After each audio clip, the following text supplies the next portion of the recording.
राजधानी लखनऊ में central regional workshop कर्मचारी संघ उत्तर प्रदेश द्वारा परिवहन मुख्यालय पर धरना प्रदर्शन दिया गया। बता दें कि कर्मचारी बाहर सड़क पर बैठकर मुख्यमंत्री से शोषण उत्पीड़न खत्म करवाने की अपील करते रहे। उन्होंने कहा कि प्रतिदिन 2000 से अधिक बस संचालित नहीं होती हैं। स्पेयर पार्ट्स का घोटाला है। जिम्मेदारी निर्धारित करते हुए उच्च स्तरीय जाँच कराई जाए। चालक परिचालक की कमी वर्षों से है, किंतु निगम उच्च प्रबंध की उदासीनता के कारण निगम को प्रतिदिन 5 से 7 करोड़ का नुकसान हो रहा है और उच्च स्तरीय जाँच कराई जाए। इसके अलावा उन्होंने कहा कि प्रदेश सरकार की स्थानांतरण नीति का परिवहन निगम में मजाक बना दिया गया और स्पष्ट होता है कि धन का लेन देन करते हुए बहुत गड़बड़ियां हुई हैं। इसकी भी उच्च स्तरीय जांच कराई जाए। कर्मचारियों के 40 सूत्री मांग पत्र के समर्थन एवं संविदा चालकों और परिचालकों के शोषण उत्पीड़न के विरुद्ध आज परिवहन निगम मुख्यालय लखनऊ पर संगठन द्वारा मुख्यमंत्री उत्तर प्रदेश सरकार के संज्ञान में परिवहन निगम के कर्मचारियों की समस्याओं के लिए 1 दिवसीय सत्याग्रह शांतिपूर्ण तरीके से किया गया। इसके साथ ही मुख्यमंत्री एवं परिवहन मंत्री को प्रबंध निदेशक UPSRTC के द्वारा दिया। 1 दिवसीय सत्याग्रह के कार्यक्रम को सूक्ष्म कर पूरे उत्तर प्रदेश से कुछ लोगों को ही बुलाया गया ताकि संचालन प्रभावित न हो। हमारा 40 सूत्रीय मांग पत्र अक्टूबर 2023 से लंबित है। दोबारा हमने अप्रैल में दिया था, वो भी मांगे लंबित है। किसी भी प्रकार का कोई समस्याओं का समाधान नहीं हो रहा है। डंगा मार से हम पीड़ित हैं। हम अतिरिक्त यात्री कर होता है उससे पीड़ित हैं।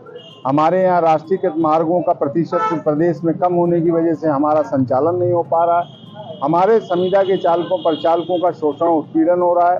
नियमित कर्मचारियों को DA नहीं मिला, 7वें वेतनमान का एरियर नहीं मिला गया और वो तमाम समस्याएं हैं जिनके लिए हम बार बार ये प्रयास करते हैं कि शांतिपूर्ण तरीके से समस्याओं का निदान हो।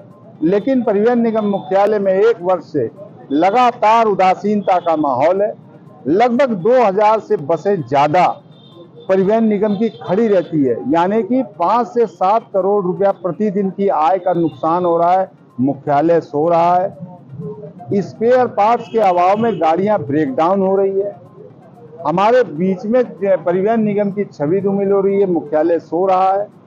मुख्यालय शोषण उत्पीड़न जो नीचे के अधिकारी कर रहे हैं उस पर कुछ बोलना नहीं चाहता, कार्रवाई नहीं करना चाहता और साथ ही साथ उत्पीड़न शोषण से जो ये आक्रोश धीरे धीरे बन रहा है, हमारी मंशा है कि हम किसी तरीके का ऐसा कोई वैक्यूम ना बन जाए कि जिसमें परिवहन निगम में कोई बड़ी हड़ताल वगैरह हो जाए।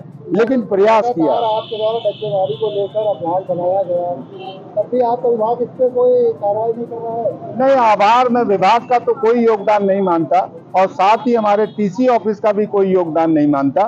ये सारी मिली भगत है, मिली भगत से चल रहा है। इसमें पुलिस प्रशासन भी मिला हुआ है। लेकिन मैं आभार व्यक्त करता हूँ माननीय मुख्यमंत्री जी ने। मैंने लगातार लिखा और लगातार मुख्यमंत्री जी को टैग किया। माननीय मुख्यमंत्री जी का आदेश जो 1 माह के लिए आया है। लेकिन मैं माननीय मुख्यमंत्री जी से भी ये कहना चाहता हूँ कि जो शहरों में थानों के अंदर, थानों के नज़दीक होते हुए भी बस अड्डों के सामने से प्राइवेट कारें, प्राइवेट जीप, प्राइवेट बसें AC की वो चल रही हैं, कम किराए में सवारियां उठा ले रही है, दुर्घटनाग्रस्त हो रही है। वो हमारे ही धन का नुकसान नहीं कर रहे हैं, वो राजस्व की चोरी कर रहे हैं और राजस्व की चोरी ही नहीं कर रहे हैं, वो ये संदेश दे रहे हैं प्रदेश की जनता को, चाहे योगी जी का शासन क्यों ना हो, हम चोरी कर रहे हैं, हमें कोई रोकने वाला नहीं है। तो इस पर भी अगर ध्यान दे दिया जाए तो परिवहन निगम की स्थिति सुधरेगी। आभार तो इसलिए भी माननीय मुख्यमंत्री जी का, उन्होंने 1000 करोड़ से ज्यादा परिवहन निगम को मदद की है आर्थिक रूप से। दूसरा, हमको जो है परिवहन निगम ने गंगा मार्ग को रोकने की शुद्ध ली है, तो मैं आभार व्यक्त करता हूँ। लेकिन एक गुहार जो आज लगाने की थी कि हमारी समस्याओं का निदान किया जाए। अभी आपने रुपड़िया का मामला सुना होगा, एक वीडियो वायरल हुआ जिसमें चालक परिचालक ने टायर बनवाया और यात्रियों के पैसे से, उसमें गलती चालक परिचालक की ना होने के बाद भी उसको सेवा को समाप्त कर दिया का निदान नहीं होता है और फिर उसमें कर्मचारी अगर आंदोलित होता है तो उसमें कर्मचारी का क्या कसूर है। हम चाहते हैं कि हमारे यशस्वी मुख्यमंत्री जी जब सभी वर्गों का ख्याल रख रहे हैं, हमारा भी रखेंगे। लेकिन अगर यही स्थिति बनी रही तो परिवहन निगम में निश्चित तौर पे आगे आने वाले समय में बड़ा आंदोलन की रूपरेखा बनेगी और जिसमें 55,000 कर्मचारी भाग लेंगे।